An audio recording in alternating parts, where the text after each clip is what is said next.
Greetings, everyone. This is Payman Lomazi, host of the Leads Without podcast. Today, I have a very special guest for you, my new good friend, Samantha, and also one of the new students of my 3-week launch your podcast challenge. Very happy and honored to have her here. We had a beautiful conversation about a week ago, and I really, from the get-go, I really love what she's doing. She's helping girls and women uh, turn back and embrace a natural feminine side of them, as opposed to always, to being all masculine, because you know and what she's doing is really powerful. I love that.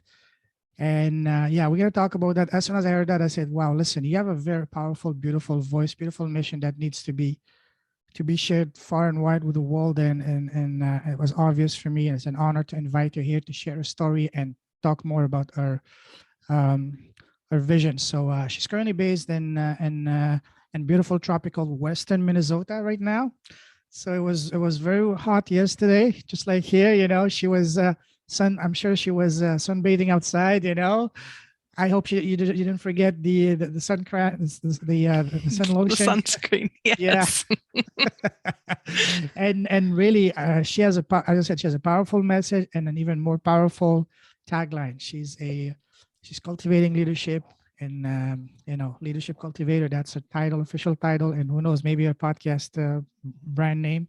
So you heard it even before here live, world premiere here. Who knows? So, anyways, Samantha, my friend, welcome to the show. Thank you so much. I'm excited to be here. Pleasure all mine. So, as I told you, we're going to dive deep into getting to know you as a human being first and foremost. Are you ready? Yes. All right. So for people who don't know you, tell us, who's Samantha as a person and as a human being? Yeah, I'm a super connected to nature kind of person. I'm a small town farm country girl. I grew up on a pig farm, Wow. and from the get-go, I learned with my dad, from my grandpa, my uncles, my brother, my cousins. I grew up around guys a lot of the time, how to do hard work. But I also had a really amazing dad who taught me what it meant to be compassionate, what it meant Mm, to listen and look at animals and take messages from them, to care for them, right? Instead of forcing animals and crops and nature to do things that aren't inherent to themselves, but really to slow down, to be patient, to listen, to be in tune with them and give them what they needed. So I had that aspect of life growing up. And I had the modeling from my mom to be really innovative and learn how to see things differently, provide different solutions, especially in rural communities that look to the past for answers instead of looking within and to the future. So my journey has really been about taking nature, cultivating what we inherently bring to our journey, and pairing it with innovation and with vision and with creativity to bring unity back to self and back into communities, organizations, families, whatever structure and ecosystem you're looking at. beautiful. Love that. We're going to unpack all of that in a moment, but let's Yeah. continue diving deeper into getting to know you. I'm going to ask you now a series of rapid fire questions. Ready? Yes. Cool. All right. So tell us, what makes you happy? Nature, joy from nature, really specific things. Mhm. Things that make me happy are butterflies, Oh, wow. poppies, Oh, yes. What kind of poppies? dogs. What? What kind of poppies?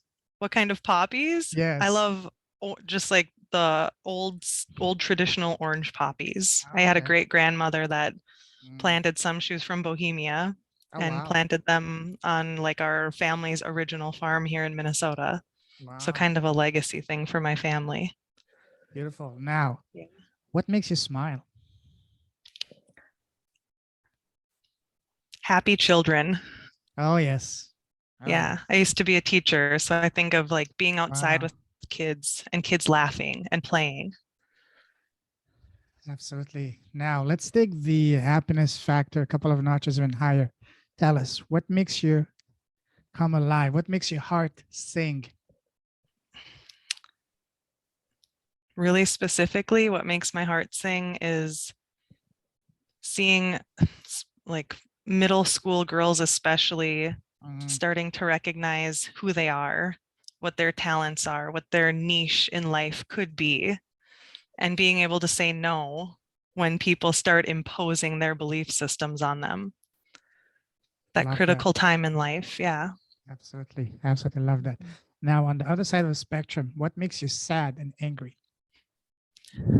The word imposition, like I just used, when yeah, when belief systems are imposed, when rules are imposed, when we aren't allowed to listen to our insights Hmm. and use our own power to live in freedom and independence. Love that. Yeah. Now, what scares you? What scares me is my own expression, Mm. telling my own story. It's terrifying to me still. Oh, yes. Hmm. Oh, My yes. own voice and my own power. And that's really, I totally resonate with that because, listening to yourself, to what we really are, when you first get into that path, you can feel a lot of, resistance from your ego. Hmm.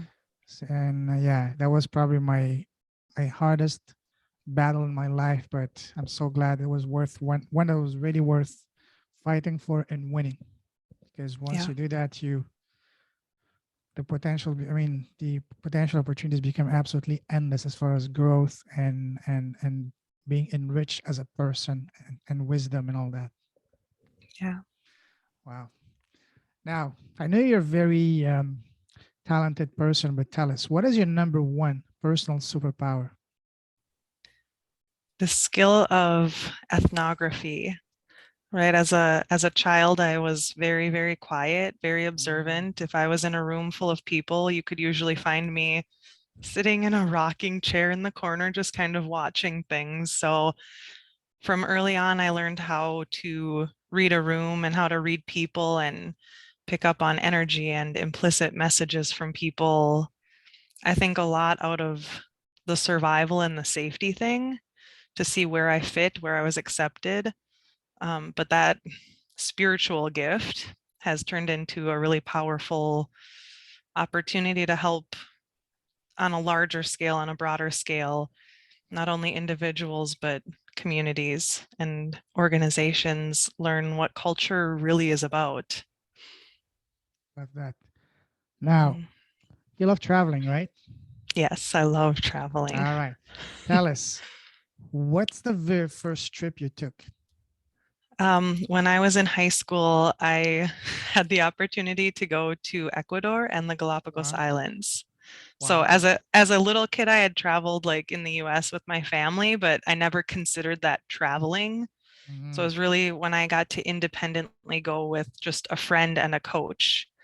Wow. And off the cuff, we said, "Can we go to the Galapagos Islands?" And one of our Whoa. coaches said, "Yeah, let's go." Beautiful. Yeah. How was it there? That's one of the places I Oh, really want to go. Some high on my bucket list, the Galapagos. yeah. It was amazing. I absolutely loved it. It was so peaceful, such Yeah, amazing food, just beautiful, beautiful spirits to connect to. can Yeah. imagine. Wow. How long were you there for? I think a week and a half about. A couple of Mm. days in Ecuador, and then most of the time was spent out between different islands. Wow. That's amazing. Now, let me take you to another type of traveling down memory line. Ready? Yes, yes. Go back to when you were a young girl growing up. When we were kids, people around us, family, teachers, parents, all of them ask us, Samantha, what do you want to become when you grow up? What was your answer Hmm. back then as a young girl? I wanted to be two things. I wanted to be a pastor and I wanted to be a veterinarian. Wow. Yes. So when I was a little kid, I thought I could do both of those things all at once. A pasta vet. That would be a good, great, Yeah. combo. You would become probably the MVP of the community because everybody would be, looking for you. Yes. Yeah. All right. Now, growing up, what was your relationship with school? Did you love it? Did you hate it?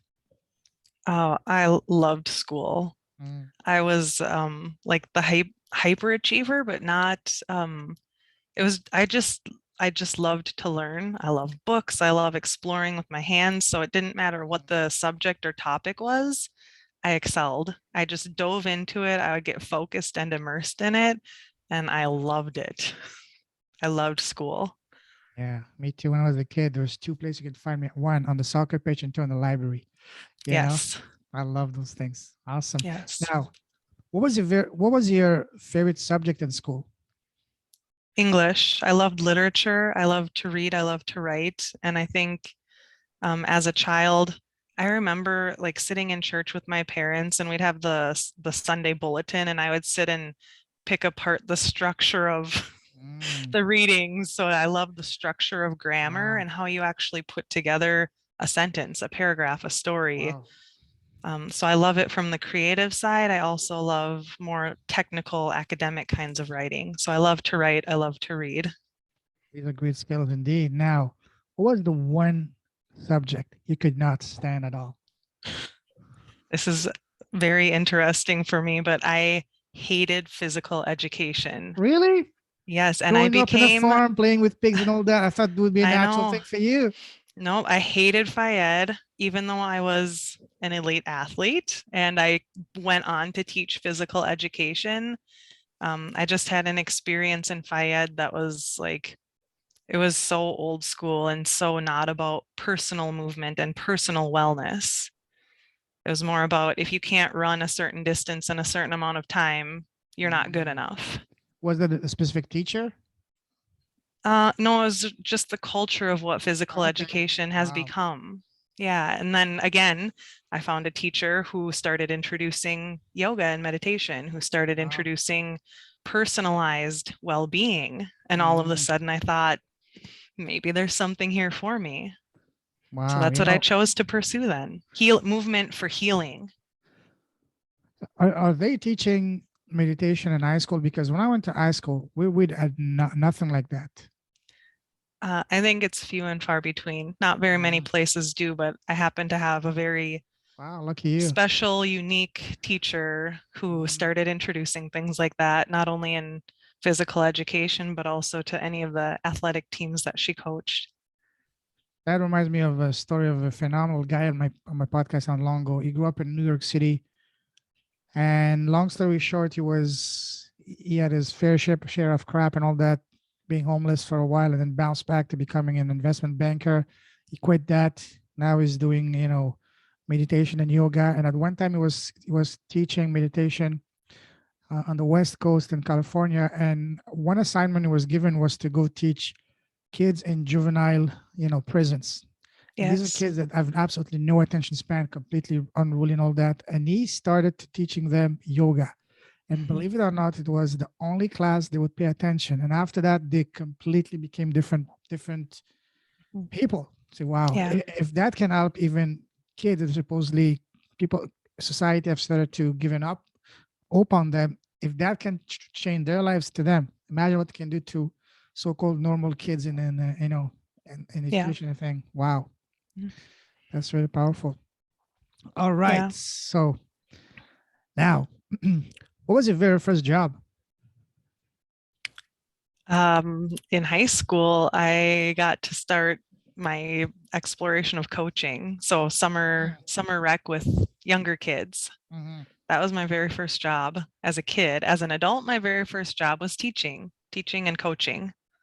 Okay, so you didn't. Okay, so you didn't have, like, for example, picking up fruits or delivering what is it, flyers or newspapers or not. I mean, picking rock, Mm, picking weeds, stuff like that on the farm, but that was with my family, so I never really considered it a job. yeah, Yeah. my first job was when I was like 15, 16. We just moved from France to Canada. Some people that we know through relatives, he had a pizza shop, and he just got all us boys together, gave us a bunch of flyers, dropped us at a residential area, go. And it was winter, it was cold. I lasted one day, and we were getting paid $5 an hour plus pizza for lunch. Even I was 14, 15, 16. I only did it for one day. I said, no, that's not for me. One of my buddies, he got caught. He took all the flyers, he put them in a garbage bin. But the owner, somehow found out when he picked us up that evening. I said, okay, how did it go, guys? Oh, pretty tiring and all that. Say, okay, you sure? And that guy that was beside us that did this. Said, how about you, bro? How did it go? Oh, you did fantastic. I finished it all in no time. Oh, I'm sure you did. He just drove us to the exact garbage bin and said, okay, what is this? The guy, I've never seen a guy became a ghost like that, and it changed completely. I don't think that guy came back the next day either. But wow. All right. Now let's move forward from the time you left college to now. How would you describe your path? Would you say once you got into one lane, was it pretty much straightforward, smooth sailing, or was it turns and twists like a roller coaster? Yeah, I've definitely had the roller coaster experience. But there have been consistent themes within it. So I've been in public education, I've been in hospital administration, I've been in local government and public health, um, nonprofits. But the consistent theme throughout has been, how do we infuse mindfulness-based practices or compassionate practices into leadership?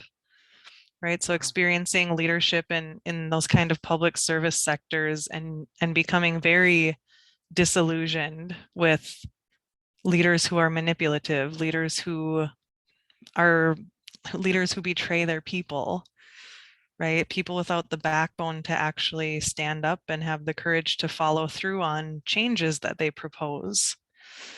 So from the get-go, I just had started to have these questions about, like, I had the skills that people saw to uplift me as kind of a leader in my own right, as a teacher to lead innovation projects in schools, in a hospital to create a new department, but then somehow the rugs would get pulled out, somehow the projects would get cut off. So roller coasters, absolutely. But I think that roller coasters are much more fun than just Yes. pretty boring. And the roller coasters are meant for us because one of the main lessons I learned through my spiritual awakening the past 2 years is that I see life now as a school for us to learn lesson, and even more so, I love eating. I see it as a buffet for us to Yeah. try a little bit of everything. That's why I did it all: corporate, laptop lifestyle, blue collars with rednecks and oil fields and minus 40 in Western Canada, football coach, professional football coach in China, and now podcaster. Who knows what's next? For me, it's all about the matter of it's about experimenting as many different dishes, so to speak, as possible, because this is the whole point of life. I mean, in this lifetime, at least from my humble and modest understanding of how things are. What are your thoughts on that? Yes, absolutely. Mhm. I totally agree. And I think that with each season of life, if we stick around with where we have been, you Mhm. can't even move into the next season, right? There can't be a Yeah, transition. So there can be no growth, or maybe a little bit. You yeah. can think about it and ponder it, but if you're not living it, then where do you actually go next? Speaking Hmm. of season of life, in what season of your life would you say you're in currently? Oh, I feel like I'm coming out of a very, very cold, dark Mm. winter Oh into yes, like the most beautiful spring I could have ever imagined or dreamt of. That I feel like I'm in that spring transition right now. you can see the flowers coming in. You can smell the smell of Yes. beautiful of spring and all that. You can hear the birds chirping and all that, Yeah, the yeah. streams flowing and all that. Oh yes, I can Hmm. see it. I Hmm. can taste. I can touch it almost. Well, just Yes. another couple of months to go. You know. Yeah, that's right. The first cleansing rain and thunderstorm, right? Oh yes. That's Oh what I yes. can't Oh wait yes. for. Wow. Nice. Now, I'm sure you heard this saying, change your story, change your mind, change your life. And by story, I mean what you keep on telling ourselves inside our head on a daily basis. So when you, Samantha, had to change your story to either change your life or bring your life to where you want it to go, how did you do it? Did you do it to help of friends, family, relatives, mentors, books, videos? So tell us the process that you used to change your story, to change your life. Mhm. Yeah, I think when I was a child, like I mentioned earlier, I started to recognize like these unwritten cultural rules that say you can't be a certain way, you don't fit in this way, you're not accepted, whatever. So first for me, it was music and athletics. So I used movement and sport as a way to express myself and show the world like I'm good enough, I can do this. and music as the expression of what was going on inside of me. But eventually I turned to yoga, meditation, Reiki, mindfulness-based practices, other Eastern modalities. And recently, after like really denying the faith that I grew up with, coming back to look more at Christian mystics and what can we learn from the intersections of different faith and spiritual practices. So through these roller coasters of questioning who I am, what I'm doing, it's been just a huge spectrum of all of these different modalities to realize that the story in my head of I'm here to serve other people, I'm here to change the world, that specific phrase of changing the world had to get flipped inside. So my inner world had to get transformed. And all of a sudden now I can see how the external world can transform alongside me. Was that an easy process, a tough process? Did you encounter any objection and denial from your ego, and you had to overcome your ego to look further? So how easy and how difficult was that, and how long did it take you to make that transition? Like I said, I've been aware of this for a very long time in my life, but I think a formal process started for me about 7 years ago, Okay. and there was some denial from myself, but eventually, from the behaviors that I was starting to participate in, I couldn't live like that anymore, and I had to make a change for myself. And at that point, it turned more to the people around me objecting because they didn't know what I was trying to do. They couldn't see where I was going. And that was the process of letting go of tons and tons of relationships, letting go of the status that I was building as I was climbing the ladder to success in that old world. So it was painful. It's yeah, the dark night of the soul that I like the first time I hit it, I was like, oh man, this is painful. Do some work, and then you go even deeper and deeper, and then really hit rock bottom, and all of the sudden realizing that I do have the tools, I do know how to navigate this, and I can stand back up now and start to march to my own drum, right? I've got the beat inside and I can do it now, but it's been a long process. So when you started the journey, did you do it on your own? Did you share it with family, friends? And if yes, how were their reaction? When I started, I shared with people, and I learned very quickly that they didn't After, approve of it, mhm. right? So my family, my friends, my colleagues, just everybody, that the new convert kind They of thought you were cuckoo. mentality. Yeah, exactly. I had an intervention with a couple of my friends at one point. They sat me down. They were like, you need to be careful. We Wow. don't like what you're doing. We don't like what you're becoming. Whoa. And one of them stuck with me, and the other I never talked to again. Wow. That's crazy. Yeah. Whew. All right. Now so when you realize that, did that strengthen even more your desire to go even deeper into that path? Or did you see that as a warning? Hey, maybe I should stop. Did you have second thoughts about what you're doing, or you said, you know what, screw that, let me pursue on my own journey? Yeah, I knew where I was going, and I knew what I had to do. Mm-hmm. For a while it became like that, a little bit of the rebel, like throw Mm-hmm. up the middle finger and just say, you don't get what I'm doing. I know where I'm going. Just watch, just see Yeah, me. exactly. Leave me alone. So One after day you'll distance, regret. One day you'll ask for my autograph. yes. You'll ask for my Yeah, picture. exactly. One day Yeah, you so will boast your friend. Oh, I know her. I grew up with her. You know. exactly. Absolutely spot on. So that's when the distancing and the detaching started. And then people really didn't know what to do because I was standing up with my truth and I wasn't backing down. You know, I was starting to set the boundaries. And even though I couldn't always explain it or articulate it, I didn't give in to coming back or regressing. Were you the first person in your circle who went down that path? You had all the people that served as a leaders and mentors and pioneers, or no? Um, in my family, I see myself as the one who's like cutting the cycle, stopping the Mhm. cycle. And like from a friend and colleague standpoint, I've had some people walk a little ways with me, but um, my husband is the only one who has really jumped in, and Mhm. we were learning together for a while and then got to a point where we realized we both have our own story, we have our own journey. So we'll keep learning, but we're Mhm. two individuals. So we had Absolutely. a little split, right? We had the moment of you have to do your learning, I have to do mine. But he's the only one that's really, really stuck with me side by side. That's good. Wow. Now, let's move forward. Let's talk about Mhm. the beautiful impact you're doing in the world. Tell us about all of that, your business. Tell us about your wonderful vision that you have.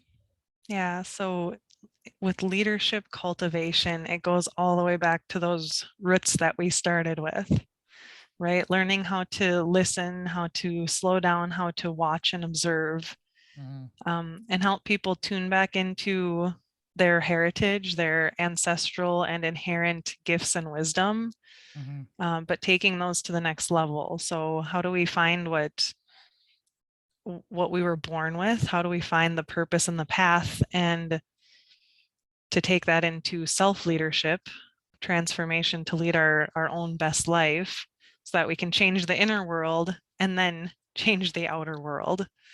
So taking leadership to a different level of, it doesn't have to be the old rules of a certain title, a certain salary, a certain accomplishment. Step back to lead your own best life. And then from there, other people will be inspired enough to follow you. So you're not the lone nut anymore, right? You have a Totally. community and there's inspiration, and yeah, You attract your tribe, the people that resonate with you and all that, yes. and you're a perfect example of what I found out and realized in my own life is that, this life is a school for us to learn lessons. The previous version of me before my awakening, when something bad happened to me, I would always whine and complain. Why me? Why did I do to deserve this? Why? But now, during my awakening, I realized the tremendous power of asking questions and asking the right questions, of asking, what did I do to deserve this? Or why me? Why? Instead of, why not asking another question, which is, what is this trying to teach me? What is a lesson for me to learn here? And this is what I've been learning. And through that, I realized that, hey, we are here to learn. All the crap that we go through, no matter how painful, how tragic, life Mhm. changing they can be. Sure, they hurt like a bee at the time, but when you look at it later on, you realize that, hey, those were your greatest lessons. They were there for you to grow, to become the person you're meant to be on your path. That's step one. Step two is to take those lessons and then share them with the world. That's our gift. We all have a gift, the story to share. And the whole point, at least in my understanding, my opinion, is for us to overcome obstacles, learn the lessons, and then share them. Sorry, oops. Share them with the world, and that's what we are here doing then. And whatever way, whatever means is the best for you. If you prefer to write, then blogging. If you prefer to talk, podcasting. Or if you have the audience, maybe TV or whatnot, books. So we all need to find what is the best methods for us to express ourselves and then go all in. So this is what I love, is that people are realizing and understanding that, hey, and just like you, for example, you had some challenges in terms of not fitting in, in what society and all that, you know wanted you to do, and then you overcame that by yourself. And once you overcame that, you become a wiser person. Now you're on a mission to share those gifts, those lessons with the world, and that's really powerful. So as soon as I heard that, I said, wow, this Samantha asked to be on the podcast. So at what point did you realize that, hey, this is a fight worth fighting for and winning? I think it was when I was teaching, so it was early on in my career when I started to learn what burnout really meant and what exhaustion really meant, Mm, and turning to starting to question, like, what am I doing here? Am I doing it the right way? Why does it feel like there's so much struggle and pain and fight, and then turning to all of the wrong things to try to feel better? And all of those wrong things also being competition, right? So who can I outdrink at this party tonight? Who can I seduce to be with and then validate that my body is good enough? How many people can I outsmart in the academic or technical work that I'm doing? And really looking at like, it's not doing anybody any good, and it's actually destroying my own soul. Like burnout's not just about feeling tired once in a while, it's that struggle of like, I don't know if I'm going to make it to tomorrow. It might And be then fun on the coping. spot. Yeah, It might be fun on the spot, but there's a time for everything. You get tired of it. So okay, you outgrow that. You realize, hey, this is not what I'm here for. Yeah. Wow. Cool. Sorry, I just interrupted you. Keep going with your train of No, thoughts. it's okay, but I think there was this element of extreme competition inside of me because I grew up with that, right? The harder you work, the better you are at something, then the better you are. If you can outcompete someone or outwork someone, then you're a good person. But if you're not working hard enough, or if you're not competing to be the best, then you're not good enough, you're not right, whatever. And I think that was also a time when I started to explore the whole, especially women in leadership. So really getting curious about leadership proper in public spaces, and specifically starting to question how women show up, how women lead. Why are women competing this way? Why are there phrases like women eat their own? There are so few women in leadership roles, and then they destroy each other in the meantime, instead of uplifting and creating safe spaces and communities to learn. Competition or mentoring out of fear is what I tended to find over and over and over. Tell us about your business. So what is your program? Is it like a one-on-one, small groups? Is it like a coaching program? Is it like a course, videos? What is the length? Tell us all the details about if someone is watching or listening and is interested in. So tell us all the good stuff about your program.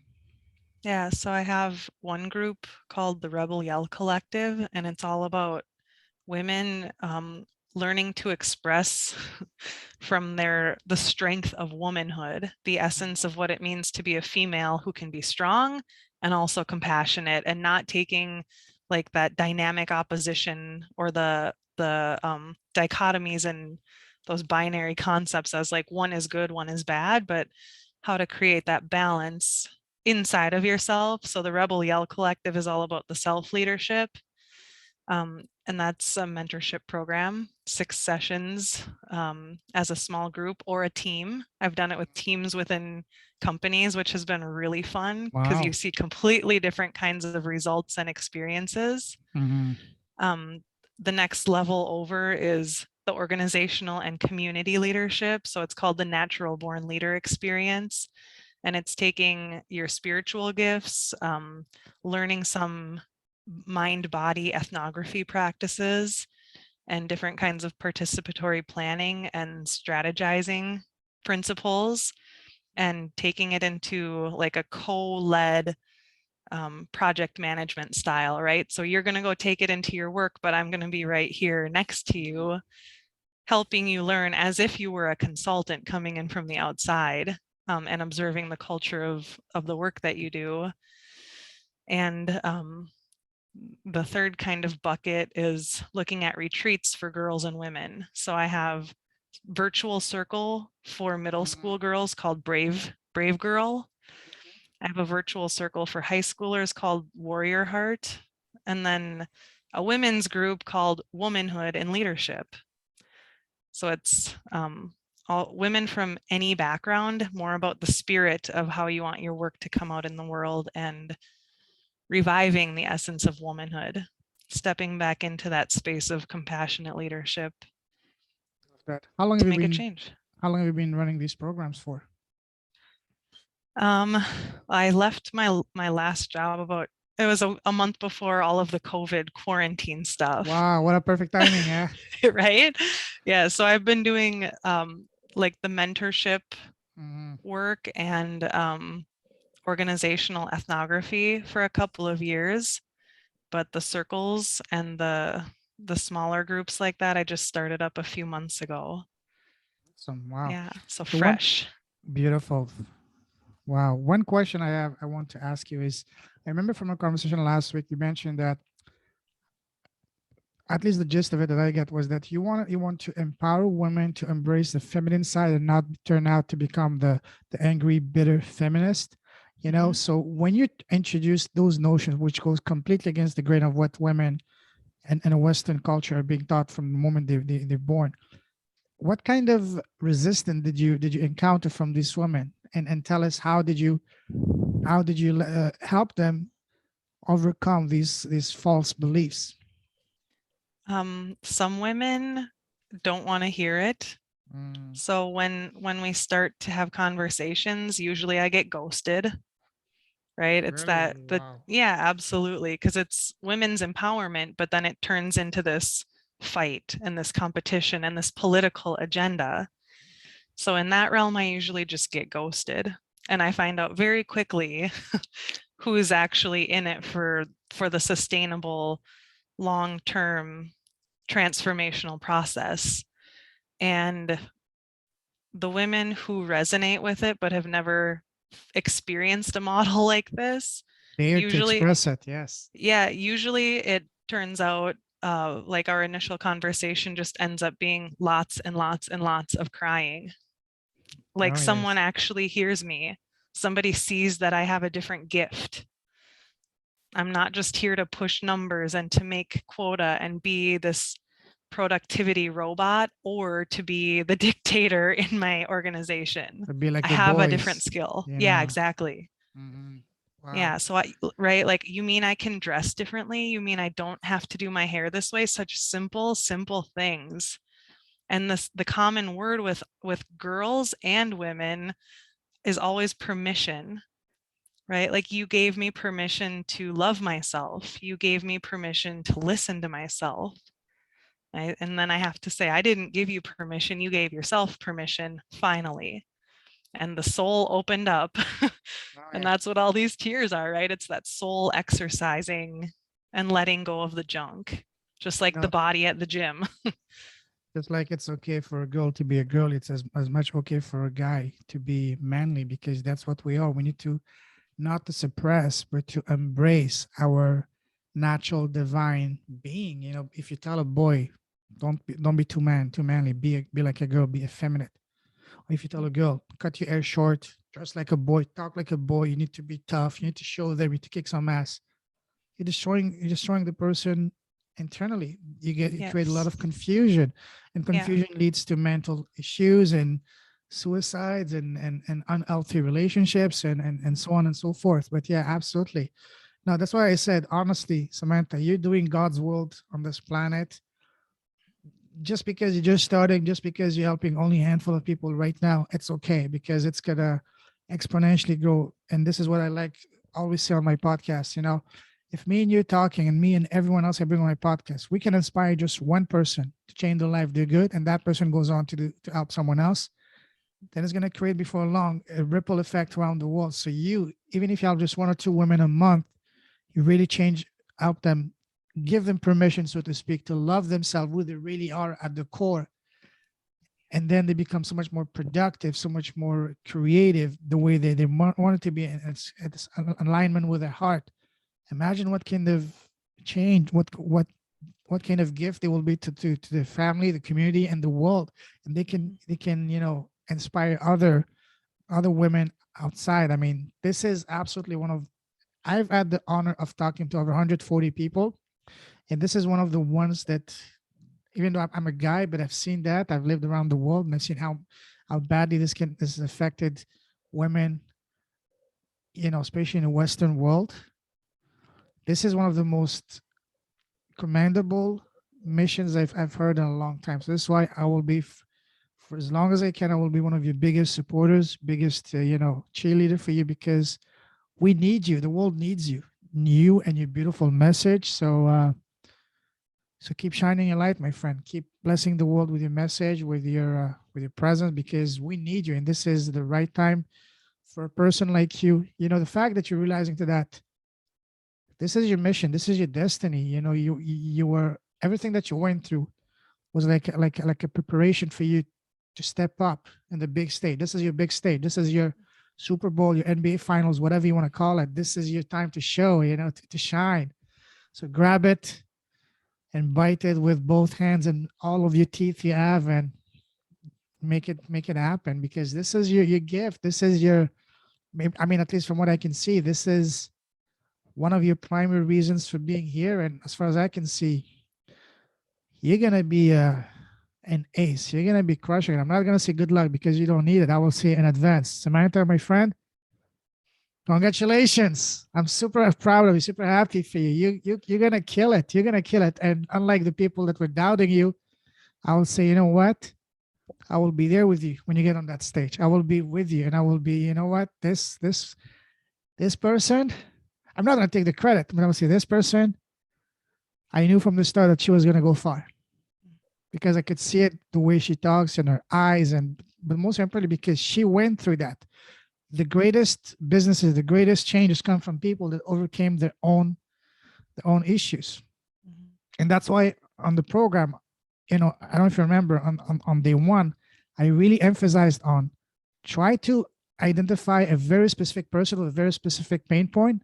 Try to be that person as close to you, because if you speak about something you went through, then you understand another person that went through that in a very deep, intimate manner. And that's what people want. When they hear your message, you will be not just another background noise and marketing noise in the background, but you will be speaking to them. You will be, your message will be magnetic. And this is what you're going to achieve. So, wow, I'm super honored, super proud that we have connected.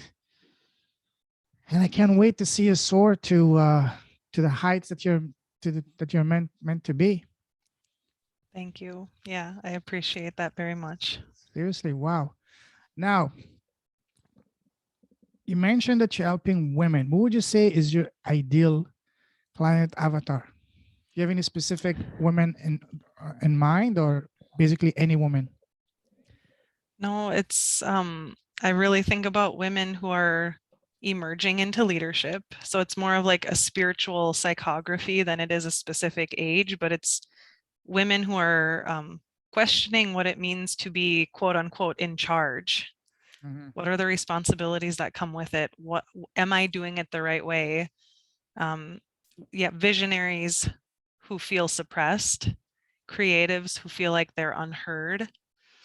So it's really women that are emerging and know that they can make a difference, but it's like they don't know how to communicate with the outside world. Mm. So they're falling into the traps of expectation and societal norms. Okay. How are you getting your clients? Like, is it strictly through word of mouth and referrals, or are you having an actual marketing game plan with advertising, you know, ads and so on and so forth? Yeah, right now everything is word of mouth and just natural connections through trusted Mhm. relationships like this, right? Referrals where women know that they can be safe. They're not going to get handed off to someone who wants to take their money and then impose a new belief system on them. It's a legitimately come and be in a safe space where you can say Mhm. whatever you want, and let's together walk the journey of shedding the layers and truly become who you were destined to be. And here Absolutely. are a million tools to explore the process. I'm sure. Yeah. Wow. Now, share with us an example of the most remarkable transformation you've seen from one of your clients so far. Um, I just finished working with a woman who is in a CFO position. And among her leadership team, I think she's maybe the most creative. She might be the most in tune with the community that they work with. But she's had so many messages pressed against her that her ideas are weird. She can't communicate it the right way. Nobody can see what she sees. And the other huge piece is other people stepping over and crossing her boundaries, right? So I think the biggest piece of transformation for anyone, but this woman specifically, was when we started exploring archetypes. So as a leader, in what context do you need to be visionary? In what context do you need to be a guardian? In what context do you need to be a facilitator? And if you're in the right archetype in a specific context, you're going to be super functional. And when we started to identify the archetypes of the people around her, then she started to see people who she admired and perhaps wanted to be like.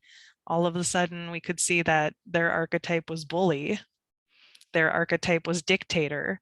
So there was this internal shift to say, maybe I do know what I'm talking about. Maybe I do have the right tools. And although this seemed to be my dream job, who knows what's going to happen in the future when I do start to set boundaries and limits with people. Absolutely. Wow. Fantastic. Yeah.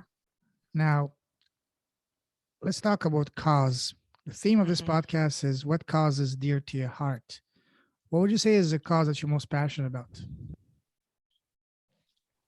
Um, what like sets my soul on fire is leadership in a way that can hear the unheard voices and bring light to what people aren't willing to acknowledge going on Mm-hmm. in community spaces, right? So it's all about loyalty, loyalty to your community, loyalty to your employees, loyalty to your family and self.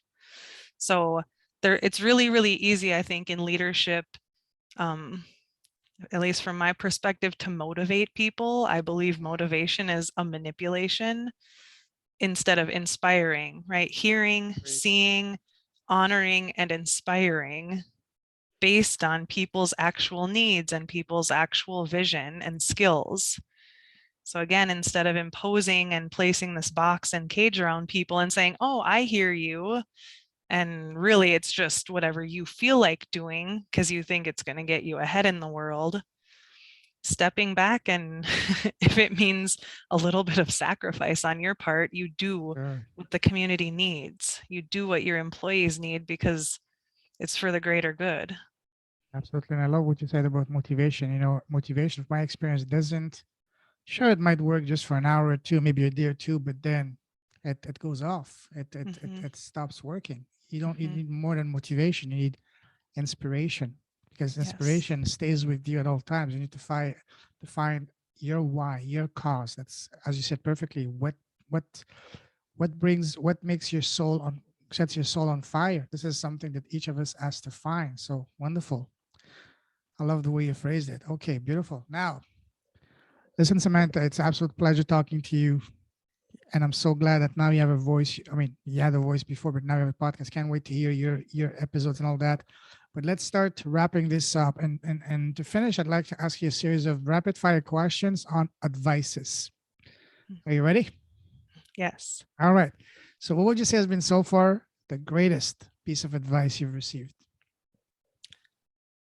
The greatest advice that I have heard, that I have received is just to be quiet. Be Mm, still. Be still. Be still and look yes. with your eyes. Be still and hear with your ears. Pick up with your senses and tune in, because the less that you're talking, the more that people listen when you do speak. It really packs a punch if you stop talking and pay And attention to others that you're serving. totally. And that's why God gave us two eyes and two ears and only one mouth. Because we Yeah. need to watch, listen, observe twice as much than we need to talk. Because if you need to talk twice as much, we'll have like five mouths, one here, one here, one here, one here, maybe, Mhm. and where Yeah. else? But that's so true. Now, what would you say has been so far the worst piece of advice you've received? To Get a job. Huh? push, right? Like Oh, push okay. as hard as you can. Push, Okay. push. The whole drive thing. I think that's been the worst advice I've ever been given, that the harder you work, the better you are, Hmm. the more valued you will be. Yeah. So all about pushing, because I think pushing means you're going against the grain of what you're supposed to be doing in life. Mhm. So a push Yeah, is not natural. totally, totally. Now, imagine you're blessed to have a time machine. You can go back in time and sit face to face with an 18-year-old Samantha. What's the number one piece of advice you would give to her, knowing all that you know now? I would tell her to do whatever the heck she wants to do in life, right? Go to college exactly where you want to go, do the activities you want to try, travel to where you want to travel. And I think regardless of if we go back in time and change things, I think we still have to learn the same lessons. So I think all the things that I've gone through, I still would have experienced them, but in a different way. The story, the lessons would be the same, but the storyline might have changed a little bit. Yeah. But again, it would be go back, be still and listen, like not just hear that inner voice, but then act on it. Do what your intuition is telling you to do. Yeah. And I would to that I would add to myself like, you're at a buffet. Go pig out. It's okay. Try as many Yeah. experiences as you can. This is what it's all about. Yes. Yeah. Absolutely. Wow. Now that you have your own podcast, imagine that today you're interviewing the most special person in the world, which is interviewing yourself. What is the first question you want to ask yourself? Don't think too much. What is the first question that comes to your mind? What do you need today? And your answer? Love, Mm, self-love, right? yeah, That's what I need today the most. we Release all the need fear, that. release the judgment, and just love yourself. That's what we all need. This is where Yeah. the magic happens for all of us. Wow. Hmm. All right. If someone wants to connect with you, Samantha, what's the best way to do so? Go over to my website and just drop me a message or connect with What's me on social media. But my website is samanthalouise.co. okay? So All pretty right. easy. Yeah. Check out my name.co. All right. Check out myname.co. Okay, that's a website. Is There that you go. available? It might be. If it is, grab it and resell it for $1 billion. That's awesome. Listen, Samantha, I love talking to you. You're such a breath of fresh air. What you're doing, your outlook on everything, your experiences. Listen, you're gonna be a perfect fit to do a podcast. I can't wait. You're gonna be a natural, and I can't wait to listen to all these beautiful women that you're giving a voice that are not being heard to help change their lives. This is gonna go far. Super excited for you. Super honored to have you with me on this program for this next 3 weeks. I salute you. You're a true leader with a heart. Keep shining your light. Keep blessing the world with both your presence, your smile, and your impact. You're doing God's world on this planet.